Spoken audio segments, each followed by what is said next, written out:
Эми ушул бүгүнкү күндүн контекстинде Кыргызстанда, Кыргыздын тарыхында Манастан бери Басбектин тушунда, Тагай бийдин тушунда, Ормонхандын тушунда, Курманжадаткандын тушунда, Жусуп Абдрахмандын тушунда, Разаковдун тушунда, Усубалиевдин тушунда бийликтин миссиясы эмне? Кыргыз эл үчүн бийлик эмне? Бийлик эмне кылыш керек? Бийликтин философиясы эмнеде? Ушуга токтолуп кетелиби?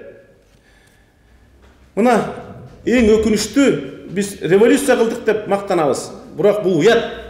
5 падышасынын экөө Кыргызстанга келе албай жүрөт, бирөө түрмөдө отурат, бирөө мөөнөтүнөн мурун кызматтан кетти. 5 рет Кыргызстанда президенттик институт хан тактадан кулады.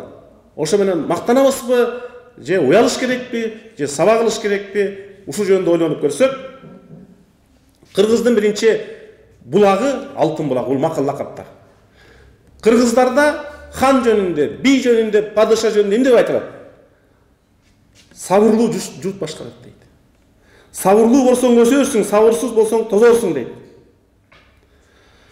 Калыс эл башкарат дейт. Чын жакшынын ачуусу бар кеги жок, тең түшү бар теңи жок дейт. Ыймандуу бийде тууган жок, туугандуу бийде ыйман жок дейт. Чоюн Эмиралиев минтип айтат. Кандай учурда кыргыздар гармония болуп жашай алат? Калкы канын сыйласа, эркеги аялын сыйласа, кичүүсү улуусун сыйласа, шакирти устатын сыйласа. 5 эле формула. Мына биздин көчмөн элдин конституциясы. Хан жөнүндө эмне айтат? Хандын сөзү эки болбойт дейт.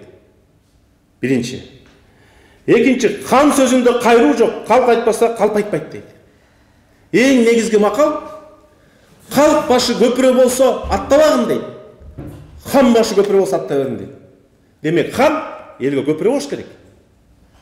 Андан кийинки, калкка эп келсе, кан төбөсүн сөйөт дейт. Кандан ажырасаң да калктан ажыраба дейт. Бастырганды билбеген жол бузат, башкарганды билбеген эл бузат дейт. Жеңи жок минти урдайт. Кандар өтөт, калк калат, укум менен тукумга уланышкан салт калат, канча заман өтсө да кадырлаган салт калат. Мына ушундай эмеспи? Демек, хандар келип кете берет, салт калат, калк калат, нарк калат. Эр кайраты бир күндүк, эл кайраты 1000 күндүк. Эр эсептен жаңылса да, эл эсептен жаңылбаш керек. Кыргыздын макал лакабы элдин наркын хандыкынан бийик коет. Элдин даражасын хандыкынан бийик коет. Эч убакта хан элден бийик болбош керек. Андан кийин Манаска келгенде, Манасты минтип сүрөттүп атпайбы? Чалкайып жаткан төр экен, чалкайып жаткан көл экен, жат душманга келгенде жалындап күйгөн өрт экен. Эр өлтүрсө, кан төксө жашыруусуңдун бири эмес, Айкөл Манас бабабыз эр жүрөк гана шер болбостон, аруу, байоо, жоомарт, калыс Айкөл болуш керек экен. Эч убакта кыргыздарда хан, падыша, бий кекчил болгон эмес. Кекчилдиктин аягы кан менен бүткөн. Ал эми Манастын дагы бир жагында Манас хан болуп шайналарда кандай касиет керек дегенде минтип айтат да, калт айтпаган сыныңар, казатка чыкчы тыңыңар, хандыктан бирин чыгыңар, беттешкен жого белдүүңөр, белдешкен жого демдүүңөр, өткүр чечен тилдүүңөр, өкүмгө кирчи килчиңөр, өкүмү жок билчиңөр. Башкача айтканда жого кирерде кол башчы, чынчыл, эл жүрөк сөзүнөр болуш керек. Артка кайтпас. Эми Манасты хан көтөргөндө бүт уруулар чогулуп, анан хан шайлап атышат да. Нойгуттан кары Акбалта, Ногойдон кары Эрештек, отурбаңар барың тек, алчындардын бообеги, наймандардын көбөнү, аргындардын кара кожосу, кыпчактардын тас чечен. Башкача айтканда бул парламентаризм. Ар бир уруунун башчысы катышып, ана шайлаганда. Хан келип өзүн-өзү хан жарыялаган эмес. Ал тургай Бейжиңге аттанып атканда жыйын дөбөгө жогулуп, эл чогулуп, анан Манас атабыз айтып атпайбы? Majlisке жыйылган айтпай кыргыз балдары Баатыр Манас кеп айтат, majlisке жыйылдың баары укмуш деп айтат. Зордоп жоого алып барган эмес. Добуш берип гана, чын ыкласы менен алып барган. Ар бир жоокердин добушу маанилүү болгон. Атым арык дегениң азыр кайткан үйүңө, өзүм жалгыз дегениң эми кеткен үйүңө. мен жалгызмын, менден укум калбайт, мен жалгыз эркекмин дегениңер үйүңөргө кеткиле деп атпайбы? Ошондой эле атпайбы Манас атабыз? Манас атадан бери келгенде Орхон Энистей жазуулары. Бул биздин биринчи конституция. 3 жазуу бар экен. Калайык калкым, кайраттарым, мамлекеттин мыйзамдарын таштаба, бузба, аттыңай, кайран, мамлекеттин калкым. Мыйзамдарды бузба дейт. Андан бери 1000 жыл өттү. Мыйзамдарды сактап атабызбы? Кечээки парламенттин кылган чечими мыйзамдарды аттап өтүп атпайбы? Тебелеп атпайбы? Экинчи бир жазуу, Демир суктагы жазуу. Мамлекетим, каным, мыйзамдарды бул жерге орноттум дейт. Канун менен келип мыйзам орноттум дейт. Ошондо жалпы 1200 жазуу бар. Ошонун 500-ü бизге тиешелүү. Ошондогу жазуулардын жыйынтыгы кандай? Биринчиден, мамлекетти сактап калуу биринчидей болгон. Экинчиден, мамлекет, эл деген түшүнүк бирдей болгон. Бизде бүгүн мамлекет десек бийликти түшүнүп, эл десек карапайым эл түшүнүп калат. Жок, экөө бир болгон. Биз ак үйдү талкалап атсак, бул чоңдордун ак эмес, биз мамлекетти талкалап атабыз. Себеби кайра эле биздин пенсия пособиесинен ак үй куруш керек. Бизде ушундай философия пайда болуп калды, ак үйдү талкалаган эркиндик. Эркиндик сыяктуу баалап калдык да. Баалуулуктар чегараны коргогон элдик. Үчүнчүдөн, ошол 500 жазууда бирөө дагы бир тууганым үй бүлөм кудамды колдоп бийликке койдум деп жазбаптыр. Төртүнчү, Гүлүк атынан ажырап армандап жазгандар экен, себеби Гүлүк ат бул жолдо жолдош да. Бирок бир да кыргыз алтыным үчүн, күмүшүм үчүн, байлыгым үчүн, боз үйүм үчүн кармаштым деп жазбаптыр. Демек, биздин ата-бабалардын рухунда мамлекет кызыкчылыгы жеке көрдүүнө кызыкчылыгынан дайым бийик болгон. Мына ошолордун осуяты бизге деген. Эми андан бери келгенде бала сагын 1000 жыл илгери кут билим бул бийлик кодекси. Ким кут билимди окубаса, аким болуп, министр болуп, депутат болуп, президент болуп кереги жок. Кытайда мамлекеттик кызматка келчилерден Конфуцийден экзамен алат. Бизге мамлекеттик жок дегенде 120 депутаттыкка 3000 адам аттанат да. Ошолордон тест албайлы кут билимди билесиңби деп. 1000 жыл мурунку ата-бабаңдын осуятын билесиңби деп. Анан кийин гана акчасын төлөп депутат болсун. Аны эмне деп аталат? Кол башчыга керек могу жоруктар. Орундаса иши оңго уланар. Эми угуп коюңуздар. Кандай болуш керек кол башчы? Сөзү чын, өкүмү төп болсун, эл ишенбейт, калпычы болбосун. Экинчиси марттык керек, мал аябас, саранга алармандар түк карабас. Үчүнчүсү баатыр болуп кайтпас катал, төртүнчүсү билүү керек, айла амал дейт. Бала саны айтат. Биринчи билимдүү болуш керек, чынчыл болуш керек, март болуш керек, баатыр болуш керек. 4 сапатасы кимде бар? Бул бала сагын айтканы. Андан кийинки бала сагын эл башчысы кандай болуш керек дейт. Акылман өкүлдөрү баары баштан элине адилет мыйзам тартуулашкан. Элге мыйзам тартуулаш керек экен да.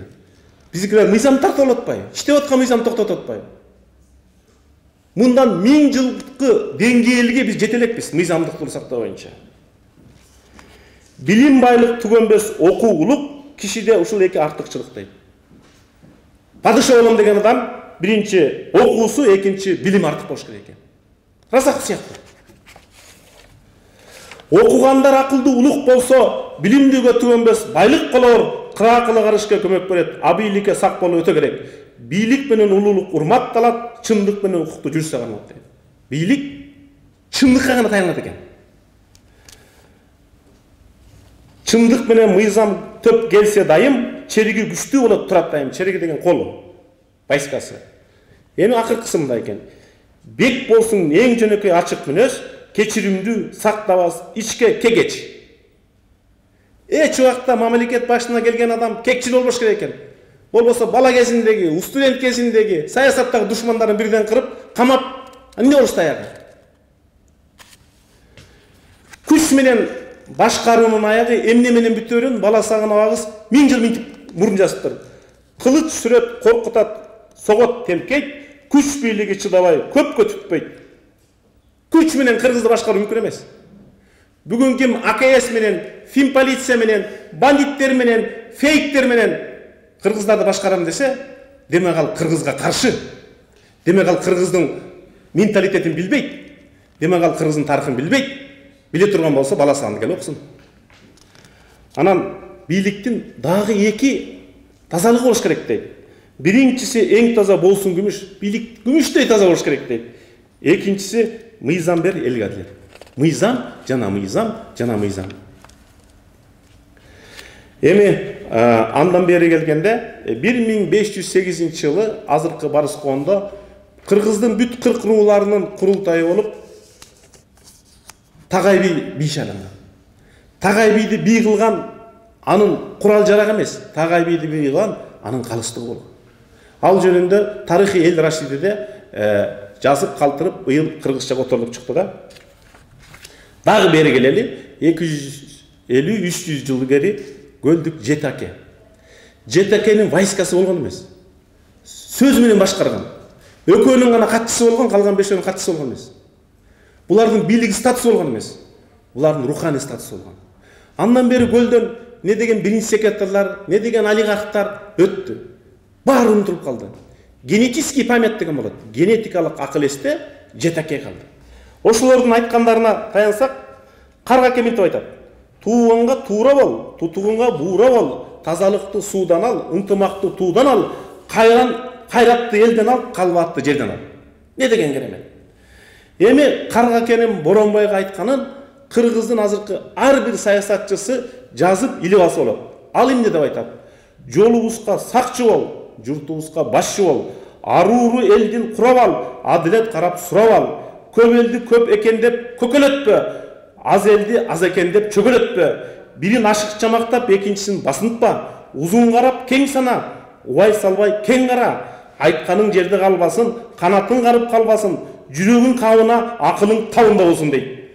Кан жаңылса кадыр кетет дейт. Калк кыйналса сабыр кетет. Жет өлчөп бир кез. Күлгөндүн баары дос эмес, күйгөндүн баары кас эмес. Калк айтса калп айтпайт. Ак бол, так бол, сак бол.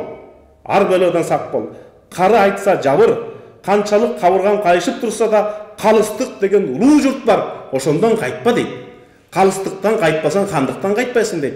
Кемсинбе дейт. Кебелбе дейт. Кемибе. Каранын иши аркашан кара болот. Чорныйдын иши чорный болот деген сөздө. Ар кудайдын өзү жазасын алат. Жаманга кийиш болбойт, жанатта бейиш болбойт. Не деген көрүнүк? Не деген?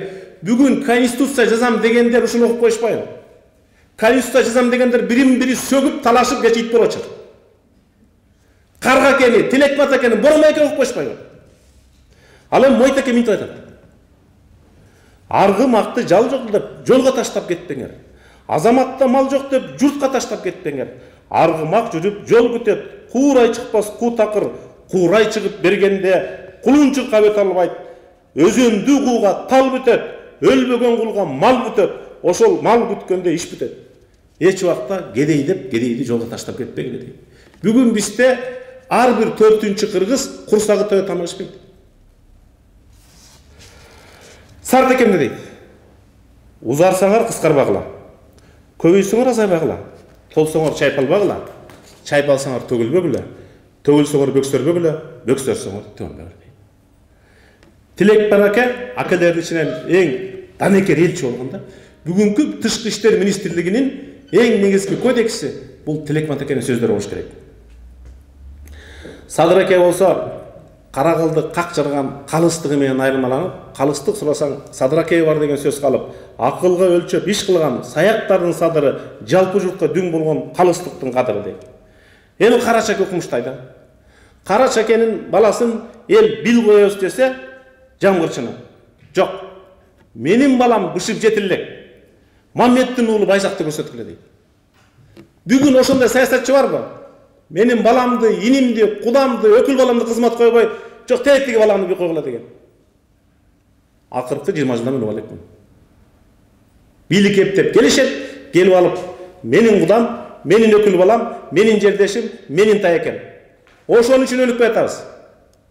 Ошон үчүн биз Каргакени угуп койбойлубу? Бирок бир нерсе менен сыймыктанам. Ошол Жетакенин экөөсүнүн эстелигин Айнура Толчина жакшы билет. Смольный Таври имаратында менин демилгем менен орнотулду. Бөлөк өлкөлөргө бирден гана өкүлдүккө орун берилген. Парламентаризм символдорунда болот деп. Биз эки адамга койдук. Тилек Матакеге, Кыдыр акеге, себеби Кыдыр аке Госдумага делегат болуп барган экен. Тилек Матаке Россия менен элчилик дипломатия институту баштаганда. Демек, бизде билеги күчтүү бирде жыгат деп, билими күчтүү миңде жыгат. Баш акыл үчүн, акыл эл үчүн. Баш кесмек бар, тил кесмек жок. Мына ушунун баары Жетакенин 7 конституциясы. Андан бери келели заманчыларга. Арыстанбек Рыш айтып атпайбы? Кайраттың тоону бузса да, кайыгын көлдү сусса да, оозуңдан чыккан сөзүңө зоуланып усса да, эл менен сен бийиксиң, элден чыксаң кийиксиң. Урматтуу туугандар, дүйнөдө разведслужбанын башчысы бөлөк өлкөдө качып жүрсө, бул шылдың болуп эсептелет.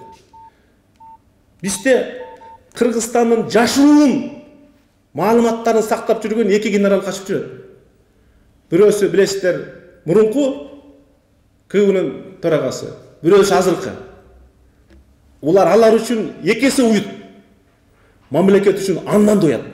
Аларды бөлөк өлкөнүн разведслужбасы кармап алып, бүт маалыматты болсо. Биз аларды кууп чыкканыбызга мактанып атабыз. Бирок алар бөлөк өлкөнүн барымтасында калды. 2 генерал. Дагы 1-2 генерал түрмөдө отурат.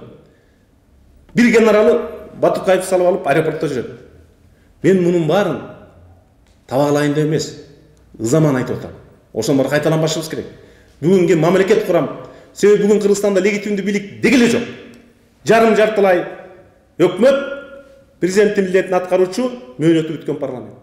Жаңы бийликти тандаганда эл жаңылса 5 жылга жаңылат. Себеби андан кийин бөлөк шайлай албайсыңар. Бийлик мүсен жаңылар берет. Нурмалды айтат. Жанагы Кыргызстанда парламентаризм болгон эмес дегендер Нурмалдан айтып окуп койсоңор, Нурмалды элге минтип айтып атпайбы? Кеңешкиле жарандар, келишкиле чараңдар, араздашып кетпестен, кылышка калбастан келечекке караңдар дейт. Урматтуу конституциялык кеңешпе Нурмалдан угуп койбойлубу? Силерди гана колдогондорду чогулта бербей, бөлөк тараптыр укпайдыбы? Алда Кыргызстандын граждандары да. Сания Токтогазиеваны да Куловду угуп койбойлубу? Биздин эл да. Түпкүлүгүндө Кыргызстанда тарыхында согуш учурунда гана бирдиктүү күчтүү бийлик болгон, аскери. Бул Тайлак Баатыр, Ормон хан, Булат хан. Ормон хан андай болбосо, могу жерибиз бизде калат беле. Калган биздин башчыларыбыз Шабдан Баатыр, Курманжан Датка, Байтик Батыр айкөл болгон. Шабдан Баатыр өлөрүндө жалгыз букасы калган. Теги Григорский орденин берип бир думанага, ушу менен тамак таап алды берген экен. Ошонусу да сакталбай калыптыр. Ал эми Кыргыздын тарыхында эң чоң реформаторлар Иманалы Айдарбеков, Абдыкадыр Орозбеков, Абдыкерим Сыдыков, Жусуп Абдрахманов, Баяли Исекеев, Ишеналы Арабаев, Касым Тыныстанов, Төрөкул Айтматовдорда эки өзгөчө касиет болгон. Тубаса билимдүүлүк, экинчи улутчулдук. Бүгүнкү күндө бизге ошол эки касиеттен жетишпей атат. Андан кийинки мамлекет башында болгондор Разаковдун өзгөчө билимдүүлүгү, жөндөөлүгү, тазалыгы менен айрылса, Усубалиев масштабтуулугу, менеджерлик касиети, мамлекеттик ой жүгүртүүлүгү жана ар тараптуулугу. Султан Ибраев биринчи секретарь болгон эмес, бирок элим үчүн жакшы көрөт, өтө карапайым болгон. Биздин элдин менталитети жөнөкөй адамды, жана 30 телехранитель 4 машина менен жүргөн элдин баары жек көрөт. Жөнөкөй элге аралашып жүргөн адамды жакшы көрөт. Абсамат Масаевде тазалыгы, пакизалыгы менен.